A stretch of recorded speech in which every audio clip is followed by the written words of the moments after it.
Hey guys, मैं अनुरोध गोस्वामी आपका अपने channel Goswami GS and maths classes में आपका स्वागत करता हूँ। आज मैं आपको हिंदी ग्रामर का एक और टॉपिक समास लेके आऊँ। तो चलिए बिना देर किए हुए सेशन की शुरुआत करते हैं।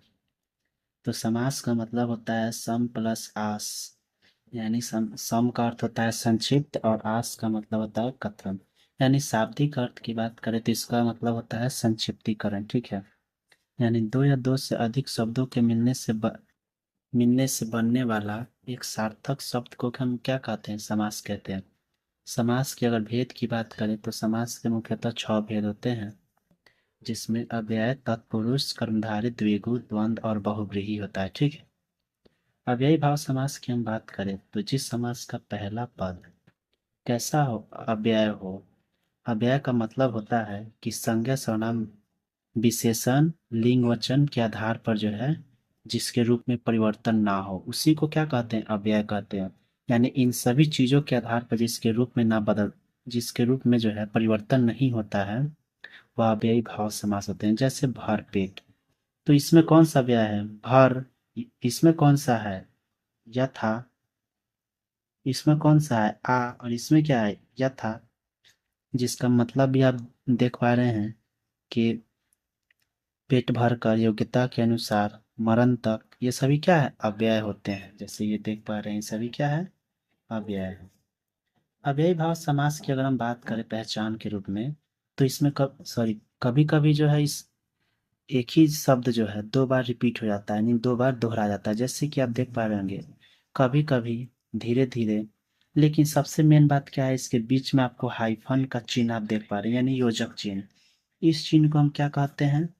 तो इस चिन्ह को हम योजक चिन्ह कहते हैं।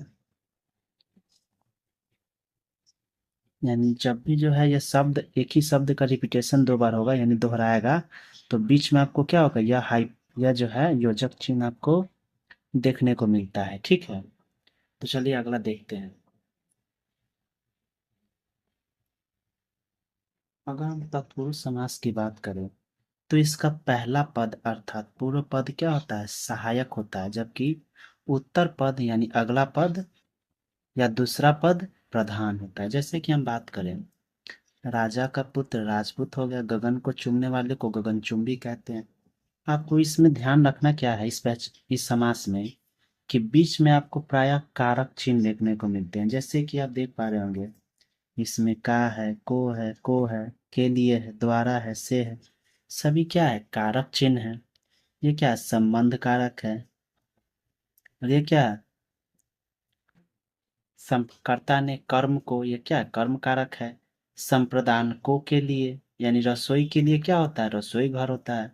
हस्त द्वारा लिखित, यानी हाथ से लिखित को क्या बोलते हैं? हस्त द्वारा लिखित। यानी करण से के साथ द्वारा, यानी किसी माध्यम की जरूरत पड़ रही है लिखने में, तो ये क्या है? करण कारक हो गया। तो हमने आपको बताया कि इसमें आपको कारक चिन्ह देखने को मिलते हैं। ठीक है, अगर हम कर्मधारय समास की बात करें तो इसका प्रथम पद क्या होता है? विशेषण होता है, जबकि द्वितीय पद विशेष से होता है। जैसे देखिए चरण कमल, यानी कमल के समान। नीला गगन का मतलब नीला है जो गगन। आधा पक्का का मतलब आधा है जो पक्का। इसमें आप एक चीज देख पा रहे होंगे, जो जिसे जिसका भी जो है इस समास की क्या होती है? इस समास में आपको देखने को मिल सकते हैं। कभी कभी क्या होता है कि पूर्व पद उपमान होता है और उत्तर पद उपमेय होता है। ये भी जो है आपको परिभाषा देखकर भी समास के बारे में पूछा जा सकता है कि विशेषण और विशेष्य की प्रधानता किस समास को दर्शाता है। तो आपको क्या बताना है कि यह कर्मधारय समास है। ठीक है, यानी इसमें आप देख पा रहे होंगे ये एग्जाम्पल में कमल, चरण कमल, नीला गगन। नील गगन का मतलब क्या होता है? नीला गगन। गगन की विशेषता क्या है? कि वह नीला है। पकने की विशेषता क्या है? कि वह पूरा पक्का नहीं है, आधा पक्का है, यानी अर्ध पक्का। पकने की यह विशेषता बता रहा है। पीला अंबर, अंबर की विशेषता क्या है? पीला है, तो यह विशेषण हो जाएगा और एक विशेष से क्या हो जाएगा? अंबर हो जाएगा। ठीक है, तो ये द्विगु समास का मतलब ही होता है संख्या पूर्ण द्विगु, यानी जिस समास का प्रथम पद संख्यावाची हो। जैसे कि नौ हो गया, नौ में क्या है? नौ संख्या है ना, तो नौ ग्रहों का समूह या समाहार, उस वह क्या होता है? द्विगु समास होता है। ठीक है, चलिए कुछ और एग्जांपल हम देखते हैं। उसी प्रकार ये पंचतंत्र हो गया, पंचवटी, सभी में आपको क्या है, कुछ ना कुछ संख्या के शब्द आपको देखने को मिल रहे हैं। तो ये सभी क्या होता है, संख्यावाची शब्द अर्थात द्विगु समास होता है। यानी नोट की बात करें हम, तो द्विगु समास के विग्रह में षष्ठी विभक्ति का देखने को मिला, जैसे इसमें आप देख पा रहे होंगे का सभी क्या है, षष्ठी विभक्ति में का चिन्ह देखने को मिल रहा है, ठीक है। तो यह भी इसी समास का पहचान होता है।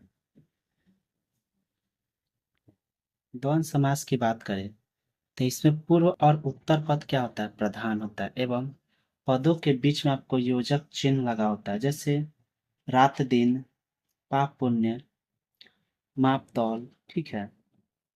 यहाँ आपको कंफ्यूज नहीं होना है कि यहाँ भी तो योजक चिन्ह लगा हुआ है, लेकिन अंतर यह है कि यहाँ आपको एक ही शब्द का रिपीटेशन है, ठीक है, कभी कभी। लेकिन यहाँ पर क्या है, आपको उल्टा शब्द देखने को मिलेगा। जैसे रात के उल्टा क्या होता है, दिन होता है, पाप का उल्टा पुण्य, तो इससे आपको कंफ्यूज नहीं होना है। धर्माधर्म की बात करें तो धर्म और अधर्म, बीच में आपको और चिन्ह भी जो है देखने को मिलता है जब आप इसका विग्रह करते हैं तो, ठीक है। अब अगला हमारा लास्ट है बहुव्रीहि समास, ठीक है। तो जिस समास का दोनों पद क्या हो, अप्रधान हो, अर्थात कोई भी पद प्रधान नहीं होता है, एवं दोनों पद किसी तीसरे पद की ओर क्या करता है, संकेत करता है, तो वह समास बहुव्रीहि समास कहलाता है। चलिए कुछ एग्जाम्पल देख लेते हैं इसका। चतुर्भुज का मतलब है चार है भुजाएं जिसके, उसी प्रकार सुलोचना है, सुंदर है लोचन जिसका। महावीर, महान है जो वीर, अर्थात हनुमान। तीसरा अर्थ क्या दे रहा है कि महान कौन है, महान है जो वीर अर्थात हनुमान। पीले अंबर, पीले वस्त्र को धारण करने वाला अर्थात श्री कृष्ण। लंबा है उदर, जिसका अर्थात क्या होता है, गणेश जी। तीसरा अर्थ क्या दे रहा है, अलग अर्थ दे रहा है गणेश जी। तो होप यू गाइस ये वीडियो आपको अच्छा लगा होगा। तो मिलते हैं आपसे आपसे नेक्स्ट वीडियो में। तो जो भी हमारे चैनल पर नए हैं वो चैनल को सब्सक्राइब कर दें, ताकि कोई भी वीडियो में डालूँ उसका नोटिफिकेशन जो है आपके चैनल पर मिलता है। तो मिलते हैं आपसे नेक्स्ट वीडियो में।